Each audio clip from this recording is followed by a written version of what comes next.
عائشہ بی بی ذکر کئی عزتمندو دا واقعات چې مونږ وګورو دا مونږ زده کو دا زمونږ د پاره حوصله افزایی ده او دا رب په حضور کې زمونږ د هغه عمل حیثیت مونږ ته ښیي. عائشہ بی بی فرمایي چې حضور علیه الصلاۃ والسلام ما ته فرمایل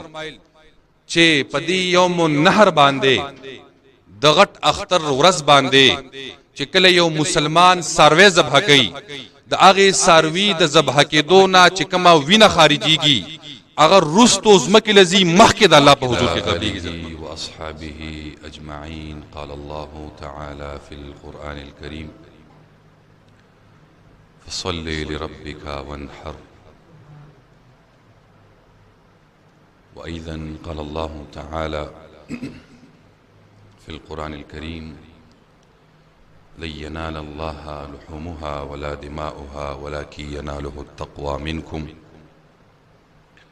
وقال النبي صلى الله عليه وآله وسلم إنما الأعمال بالنيات. صدق الله العظيم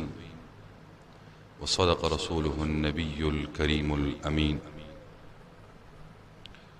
درود شریف ہوئے اللهم صل على محمد وعلى آل محمد كما صليت على إبراهيم وعلى آل إبراهيم إنك حميد مجيد.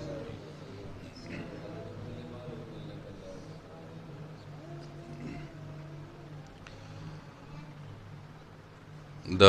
ایشیا زمونږ د ملکونو په خوا کې یو صاحب تیر شوی و د خپل وخت چې هغه عربي نه و، عام یو پټان خاندان سره د هغوی تعلق و، ولیکن کومه خبره چې کړې ده او کم قول ذکر کړی دی یا کم روایت ذکر کړی دی نو په دې باندې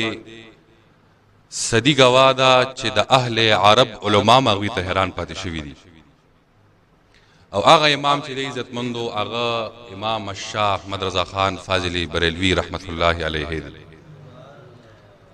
تاسو به وایئ چې د اختر ورځ ته وګوره او د هغوی نوم اغستو ته وګوره، خو لیکن یو خبره یې کړې ده بلکې داسې ډېرې بې شمارې خبرې کړي دي چې هغه ډېرې قیمتي دي عزتمندو، او دومره قیمتي خبرې کړي دي چې زما خپل خیال دا دی چې ځمکې او اسمان یو طرف ته د هغې فقیر او درویش خبرې بل طرف ته کې نو یقینا د الله په حضور کې به د هغې خبرو وزن د ځمکې و اسمان نم زیاتی. فرمائی چې وہ نہ تھا تو باغ میں کچھ نہ تھا، وہ نہ ہو تو باغ ہو سب پنا، ادب چکالو سرے ولا کہ میں نام لوں گل باغ کا، گل تر محمد مصطفیٰ چمنن کا پاک دیار. دا اختر چی دے عزتمندو، دا ساروی چی دی عزتمندو، دا پاکی کپڑی چی دی، عطور چی دی او دا سمرا رشتی چی دی عزتمندو، دا صرف او صرف دا یو ہستے برکت تے چی آغا ہستی زمنگا استاسو آقا و رسول و شفیق و رد محشر دے چاہ محمد رسول اللہ صلی اللہ علیہ وسلم. عزتمندو قربانی ستوئی او پدے باندے مختصراً خبر کوما ولیکن ساسو توجہ با پکاری ذکر چی پدے ٹول کال کی مونگا دا یورس مونگ تا اللہ سبحانہ وتعالی عطا کردے دا چی پدے باندے مونگ دا خبر ازدکو او پدے باندے عملو کو. قربانی عزتمندو دیتا ویلے کی گی چی خاص ساروے پخاص ورز باندے پخاص وقت کے دا اللہ سبحانہ وتعالی دا رضا دا پارا ذبح کول دیتا قربانی ویلے کی گی. نبی کریم علیہ السلام مبارکنا یو صحابی رسول تپوس کئی، سنن ابن ماجہ شریف حدیث ذکر کرے دے، صحابی رسول نم دے حضرت زید بن ارقم رضی اللہ تعالیٰ عنہما. عرض کہ یا رسول اللہ صلی اللہ علیہ وسلم قربانی ستوائی؟ حضور علیہ السلام مبارک و تفرمائی چی قربانی زمونگ دا دادا جان حضرت ابراہیم علیہ السلام سنتی طریقے دا. صحابی رسول بل عرض کئی اے دا اللہ رسولہ دا قربانی چی مونگا کو دا سنت ابراهیمی چې مونږ کوو آیا پدې کې زمونږ د پاره اجر او ثواب شتا؟ حضور علیه الصلاۃ والسلام فرمایي چې ثواب دومره دی چې د هر ساروی په هر یو وخته باندې یو نه کې د عزتمند دومره عظیم ثواب دی عزتمندو ده دی د ساروی د وختو چاته پته لګي عزتمندو هیڅ چاته پته نه لګي چې په د باندې څومره وخت دي، ولیکن د الله رسول مونږ لا زیره خوشخبری دارا کړی دا چې یو ثواب دا شو چې د ساروی څومره وخت دي په دې باندې هم ثواب دی. او قران کې الله مونږ ته د حکم هم کړی دی چې فصلی لربک وانحر، تاسو د الله د پاره منځو کوي او تاسو د الله د پاره قرباني وکړي. علماء کرامو د کې یو اهمه مسله ذکر کړې دي عزتمندو. تاسو ته پته ده چې غټ ساروی کې زمونږه سوی سیوی وای سیوی. علماء دا واقعیا به تور نوٹ ذکر کړی دا، یو پیغام د پاره ذکر کړی دا چې کله تاسو کې وکسان مجموعي طور باندې قرباني کوي نو تاسو حصول چې ده هغه د غوخه نه ده پکار، تاسو حصول د الله رضا پکار ده. حضرت عائشہ رضی اللہ تعالی عنہا نبی کریم علیہ الصلوۃ والسلام مبارک بیبی وا ترمذی شریف حدیث ذکر کوي چې نبی کریم علیہ الصلوۃ والسلام مبارک فرمایي، روایت حضرت عائشہ بیبی کړي ده، درې خبره مبارکی بیبی مونږ ته خودلې دي. فرمایي چې په دې ورځ باندې عید الاضحی چې مونږ وایو د اختر غټ اختر ورځ چې د نندا لسما ذل حجه چې ورته وایي، یوم النحر چې ورته وایي، فرمایي چې د الله رسول فرمایي چې په دې ورځ باندې د الله په حضور کې د ټولو نه خوخترین عمل چې دی هغه د ساروی وینه توی کول دي عزتمند. او دویم ذکر فرمایي عائشہ بی ذکر کوي عزتمندو دا واقعات چې مونږ وګورو دا مونږ زده کو دا زمونږ د پاره حوصله افزایی ده او دا د رب په حضور کې زمونږ د هغه عمل حیثیت مونږ ته ښیي. عائشہ بی فرمایي چې حضور علیہ الصلوۃ والسلام ما ته فرمایل چې په دې یوم النحر باندې د غټ اختر ورځ باندې چې کله یو مسلمان ساروی ذبح کوي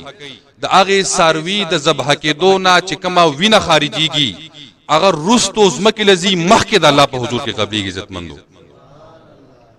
او بیا مونږ ته اخره کې فرمایي ام المؤمنین و عزتمندو اسنوي واقعي چې زمونږ مور دا د مؤمنونو مور دا فرمایي چې کله تاسو قرباني کوي نو په خوشدلی سره کوي، اطمینانی قلبي سره کوي. عزتمندو یاد ساتئ چې د قربانۍ فضایل چې وګورئ نو دا د یو وخت یا د یو غنټې کار نه دی چې یو عالم صاحب کینی و هغه وضاحت او هغه فضیلت بیان کی. دا خدای نه موږ څه جزئیات ذکر کوو تاسو ته، ولیکن دا یو خبر عزتمندو ذهن کې ساتئ. عبدالله بن عمر رضی اللہ تعالی عنہ یو عظیم صحابی رسول دے، فرمایي چې رسول الله مبارک ما ته فرمایل چې کم یو مسلمان وسلری او قربانی نه کوي هغه مسلمان دی زمونږ د عیدګاه طرف ته ناراضی عزتمندو. یعنی کې د حدیث مبارک کې دا وضاحت مونږ ته شوی دی عزتمندو چې کو زمونږ قربانی وی سره د وسا نو زمونږ اختروم شتا، ولیکن کو زمونږ وس کیږي زمونږ قربانی نوی نو زمونږ بیا اختر هم نشتا. دا د چام بیا نشته عزتمندو. اختر د هغه چا دی چې یا هو غریب دی وس نه کیږي، فقیر دی، او یا د هغه چا دی چې د چا وس کیږي او د الله په حضور کې قرباني وکړي. عزتمندو نبی کریم علیہ الصلوۃ والسلام مبارک فرمایي، عبداللہ ابن عمر روایت ذکر کوي چې حضور علیہ الصلوۃ والسلام مبارک لس کاله مدینه منوره کې تیر کړی دي. څومره؟ لس کاله. ابتدائی د نبوت 13 سال. زمون عقیده او ایمان خدا دی چې حضور علیہ الصلوۃ والسلام مبارک اولین او آخرین نبی دی، ولیکن اعلان نبوت چې کله او شو 40 سال عمر کې وحی نازل شو نو حضور علیہ الصلوۃ والسلام 53 کال عمر په مکه مکرمه کې تیر کړی دی، او بیا اخری د ژوند مبارک 10 کال عمر چې دی هغه په مدینه منوره کې تیر کړی دی. عبداللہ ابن عمر فرمایي چې حضور علیہ الصلوۃ والسلام 10 کال تیر کړی دي او 10 پلس کال حضور علیہ السلام قربانی کړی دا. عزتمندو تاسو د قربانۍ چې کوم قواعد دي هغه یو دادا چې په هر یو مقیم مسلمان باندې په غنی باندې صاحب د نصاب باندې او آزاد باندې قربانی واجب ده. او که مسافر شو نو بیا خو بطور نفل هغه کولی شي، ثواب دی، زیات ثواب دی. عزتمندو د دې قربانیت داستان او واقعو کو ګوري نو هغه عام واقع نه دي عزتمندو. دا قرآن کریم په یو نهایت عظیم شان سره ذکر کړی دا. قرآن کریم کی سورہ صافات کا آیت نمبر 102 کې الله فرمایي چې کله ابراهیم علیه السلام خوب ولیدا او په خوب کې په خپل زوی اسماعیل ذبیح الله باندې چاړه راکاږي او ذبح کوي. حضرت عبداللہ ابن عباس فرمایي صاحب د تفسیر ابن کثیر ذکر کوي چې د انبیاء خوب لیدل چی دا وحی وی عزتمندو، رویا صادقه ورته ویل کیږي. دا عام خوب نه وي زموږ په شان، یو کرت دویم کرت دریم کرت باندې چې کله ابراهیم علیه السلام خپل زوی حضرت اسماعیل علیه السلام ته وې چې قال انی ارا فی المنام انی اذبحک ماذا ترى، اے بچیا زه خوب وینما چې زه په خوب کې تا ذبح کوما. ماذا ترى دې باره کې ستا سره ده. قال یا ابت افعل، اے پلار زما هغه سوکا چې کم دې په خوب کې لیدلې دي، ما تؤمر چې کم تا ته حکم در رب نشوي دی، ستجدونی ان شاء الله من الصابرین. اے پلار زما کو ته زما په مړی باندې چاړه راکاږي ان شاء الله من الصابرین، زبد صابرین یم ان شاء الله. یعنی زبدا نوې ما چې اے پلار ما مذهب کوا. عزتمندو دا انبیا چې دي دا اولیاء چې دي د دې زله او زمونږ زله کې ډېر لوی فرق دی. د دې تزکیه نفس چې وګوري عزتمندو په یو محل کې په یو تاریخ کې په 1,24,000 انبیاءو کې د یو نبینا غلطی نه ده ثابت، د یو نبینا نفسانی خواهش نه ده ثابت. او بیا د اولیاء شان کو ګوري، اگر چې انبیاء نه دي اولیاء دي د الله دوستان دي، خو لیکن د هغه انبیاء لاره راټینګه کړی ده او د خپل نفس تزکیه کړی دی عزتمندو. د هغه تزکیه برو کې هغه خپل ځان پناه کړی دی. زکه چې کم دی د پیر بابا علیه الرحمت چې 1500 کاله مخکې شهنشاه خراسان تیر شوی دی، خو لیکن نن هر یو مسلمان پیژني، هر یو انسان پیژني. دا ولی عزتمندو چې دوی د الله په حضور کې د الله د پاره خپل رضا د الله رضا ګرځولې ده. نو فلما اسلم وتله للجبین، الله فرمایي چې مونږه आवाज وکړو ابراهیم علیه السلام ته وفدیناه بذبح عظیم، چې ابراهیم علیه السلام په هغه حکم در رب کې کامیاب شو چې کم په خوب کې ابراهیم علیه السلام په خپل زوی باندې ذبح کولو چاړه راکاږله. نو قرآن کریم کې الله فرمایي چې مونږ دا یو بهترین ذبیحه په عوض کې اسماعیل علیه السلام چې کم دی د ذبح کې دون چې کم دی محفوظ کو عزتمندو. او بیا مختلف پای کې روایت دي، پای کې مفسرین او بیا د اقوال ذکر کړي دي چې مونږه دا ذکر کو د آیت په ضمن کې د رسول الله مبارک د اقوال او د حدیثو پرانا کې چې دا جنت نا یو ګډ الله سبحانه و تعالی حضرت ابراهیم علیه السلام ته راولېګو او بیا په هغه موقع باندې هغه ګډ چې کوم عزتمندو ذبح شو. نو دا طریقه د چا شو عزتمندو؟ دا د حضرت ابراهیم علیه السلام شو. او څنګه شو؟ داسې شو چې اول خپل زوی، یعنی دا قربانی د عزتمندو، دا د انسان د مال د پاره، د انسان د اعمالو د پاره، د انسان د وسایلو د پاره او د انسان د معمولاتو د پاره داسې یو عظیم انعام الله را لګلې دی چې زه ما د دینه بل انعام غټ کم کې دی شي چې الله تعالی قرباني وکا او زما د پاره وکا. نو تاسو په غوخ باندې ماړه شي، تاسو هر قسمه ذایقو کې غوخه مخوري، ولیکن د الله رضا هم حاصله کوي عزتمندو. د مسلمان د پاره هر یو عمل چې دی عزتمندو دا پورز د قیامت چې کم دی دا ابس نه دی، بلکې زمونږ استاد سے به یو خبره کوله هغه به چې دا بعض اعمال چې دي یاد ساتي عزتمندو،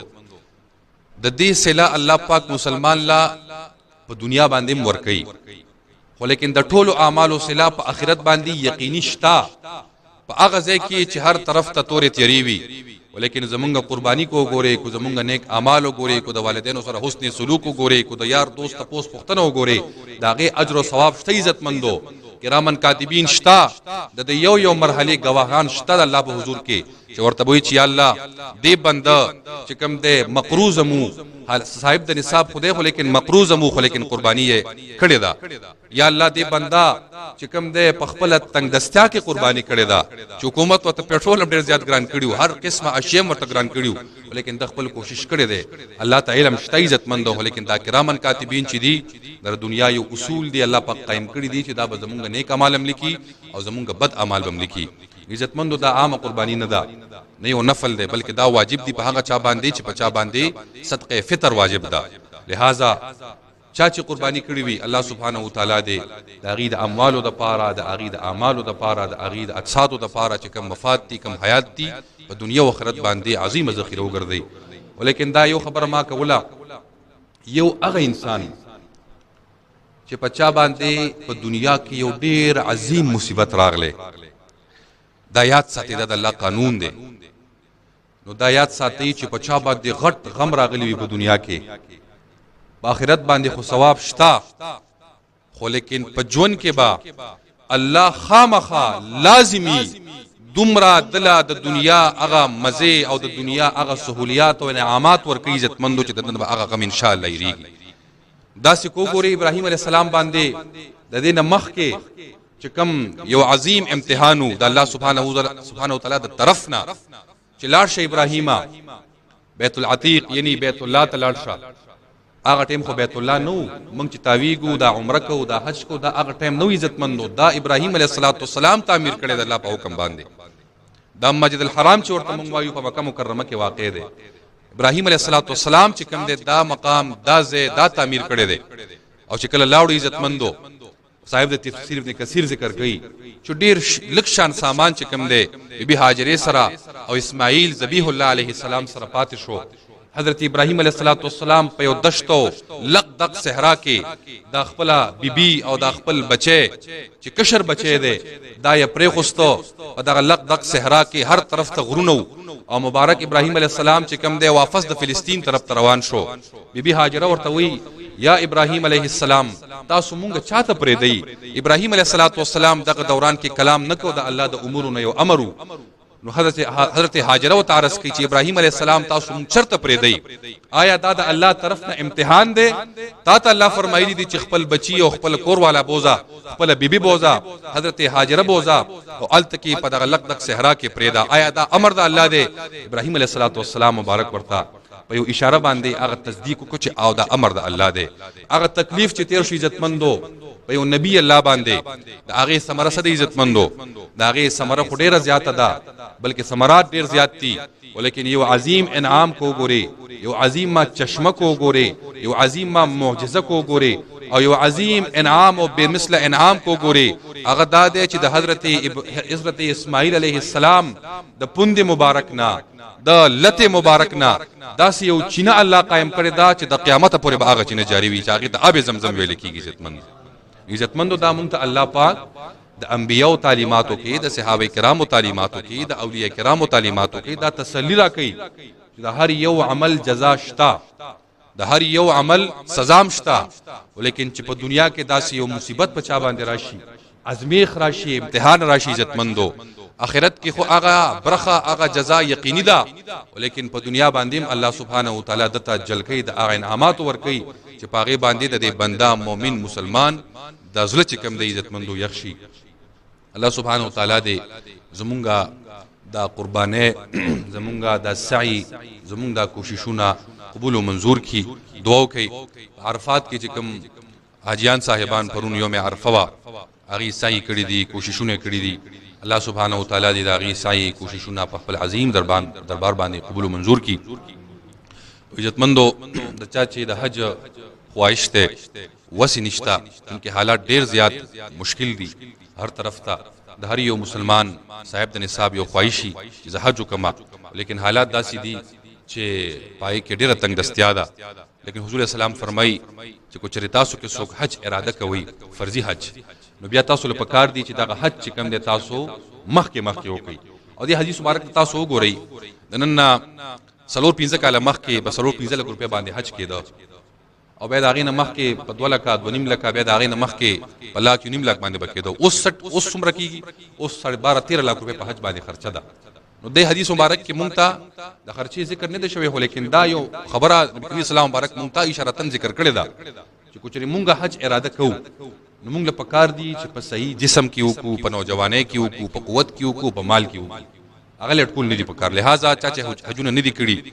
دغه حاجانو صاحبانو په وساتت الله پاک د عظیم دربار ته بوزي چې قرباني کړي دي الله تعالی دې قرباني قبول او منظور کړي چې نه دي کړي الله سبحانه و تعالی دې را روان کا الله اغیلا توفیق ورکی اجر دی ورکی همت او طاقت دی ورکی اسباب دی ورکی چاغي ان شاء الله وکي د خپل غرباو خیال ساتي علماء درې واقعیات ذکر کړي دي درې جهاتونه ذکر کړي دي چې کله تاسو د قرباني غوخه سنبالوي پای کې یو حصہ د کور د پاره بل حصہ د یار دوست د پاره ملمنو د پاره او درېمه حصہ چې کم دا د الله د هغه خلقو د الله د هغه مخلوقات او بندگانو چې چا قرباني نه د کړي لکشن حصہ کوي خو لازمي ورلو کوي ځکه چې د غریبۍ د ور دي عزتمندو داس ډیر خلک وي چې هغه په افتو باندې کې دي شي غوخه نه خوري نو کو تاسو د وجه تاسو د همت او تاسو د صدقې د وجه دغه جبته دغه خلیته یو نوړې د غوخه ورسي د سمه خوشحالي خبر دی عزتمندو د دې الله اجر ورکي الله دې هغه خلکو لمبیا اجر ورکي والله سبحانه و تعالی دې زمونږه او تاسو مشران